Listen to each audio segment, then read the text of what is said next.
Hi hello నమస్తే. ఎలా ఉన్నారండి? బాగున్నారా? నేను కూడా చాలా బాగున్నానండి. మీరందరూ కూడా చాలా చాలా బాగుండాలని, ఆరోగ్యాలతో సుఖంగా సంతోషంగా ఇప్పుడు నవ్వుతూ ఉండాలని నేను భగవంతుని ప్రార్థిస్తున్నాను. ఈరోజు అన్నదాన కార్యక్రమాన్ని నిర్వహించిన వారికి ముందుగా కృతజ్ఞత తెలియజేసుకుంటున్నాను. ఈ అన్నదాన కార్యక్రమాన్ని హైదరాబాద్లో ఉంటున్న ఆబిదా ఖాన్ గారు నిర్వహించమన్నారు.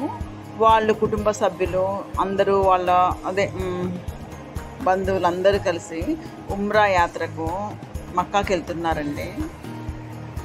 వారు మక్కా యాత్ర పూర్తి చేసుకొని ఆరోగ్యాలతో మన ఇండియాకు తిరిగి రావాలని మనమందరము భగవంతుని ప్రార్థిద్దాం. వాళ్ళ మక్కా యాత్ర విజయవంతంగా పూర్తవ్వాలి. ఉమ్రా అన్నమాట. ఉమ్రాకి వెళ్తున్నారు, హజ్ కాదనమాట, ఉమ్రాకి వెళ్తున్నారు. ఉమ్రా యాత్ర దిగ్విజయంగా పూర్తి చేసుకొని వెళ్ళిన వారందరూ సంతోషంగా ఆరోగ్యాలతో తిరిగి రావాలని నేను భగవంతుని ప్రార్థిస్తున్నాను. అలాగే ఈరోజు వారి కోరిక మీదకు అన్నదాన కార్యక్రమాన్ని నిర్వహిస్తున్నాను. ఈ అన్నదాన వెజ్ బిర్యానీతో పాటు మలై ఖాజా స్వీట్స్ కూడా అందిస్తున్నాము. ఈరోజు నేను రామ్కోటి నగర్కి వచ్చానండి. రామ్కోటి నగర్ కంటే మన అందరికీ తెలుసుంటుంది, మీకు అందరికీ నేను ఇల్లు కట్టించాను. ఆ ఇల్లే అనమాట. చూడండి అక్కడ ఉంది కదా, పీయూష్ మైల్ చారిటీ వ్యవస్థాపకురాలు పర్వీన్ రాసిన ఆ ఇల్లే నేను కట్టించిన ఇల్లు అనమాట. అది ఇద్దరు ముస్లిం వాళ్ళు ఉంటారు, అందరికీ తెలిసే ఉంటుంది. ఈనాడు వెళ్ళి చాలా రోజులు అయిపోయింది. అంటే నాకు దూరం అండి, కొంచెం కొత్తూరుకి వెళ్ళాలి. కొత్తూరు అంటే మాకు చాలా దూరం పడుతుంది. సరే, ఈరోజు వాళ్ళ కోరిక మేరకు ముస్లిం ఏరియాలో ఇక్కడ చాలామంది ముస్లింలు ఉంటారు. వాళ్ళ కోరిక మేరకు ఈరోజు నేను ఇక్కడ రామ్కోటి నగర్కి వచ్చానండి.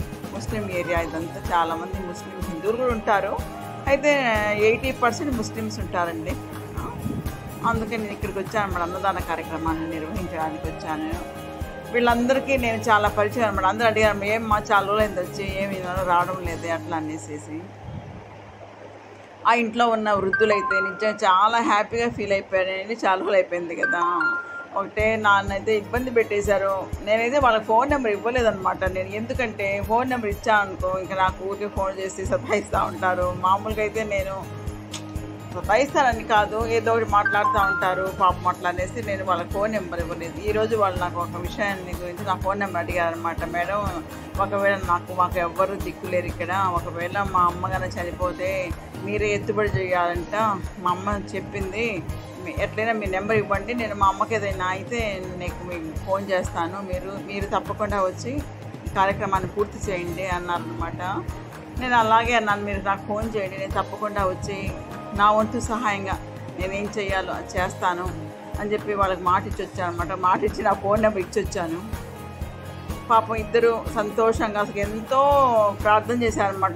చూస్తే వాళ్ళ కళ్ళలో నీళ్ళు వచ్చేసి ప్రార్థన, అమ్మ మేము రోడ్డు మీద ఉన్న వాళ్ళ మమ్మల్ని ఇక్కడ మీరు పెట్టారని చెప్పి ప్రార్థన చేశారనమాట పాపం. తర్వాత ఈరోజు ఆబిదా ఖాన్ గారికి కృతజ్ఞత తెలియజేసుకుంటున్నాను. వారి కుటుంబ సభ్యులు ఆరోగ్యాలతో సుఖంగా సంతోషంగా ఉండాలని, వాళ్ళ ఉమ్రా యాత్ర దిగ్విజయంగా పూర్తి తీసుకొని రావాలని నేను భగవంతుని ప్రార్థిస్తున్నాను. అలాగే వాళ్ళ కోరికలు నెరవేరాలని వీళ్ళు ముసలోళ్ళు అనమాట. ఇద్దరు, వాళ్ళ అమ్మ కూతురు అనమాట. ముసలోళ్ళు ఇద్దరు. వాళ్ళ అమ్మ చూడండి పాపం ఎలా ఉందో. ఆ ముసలోళ్ళని దువా చేస్తూ ఉంది.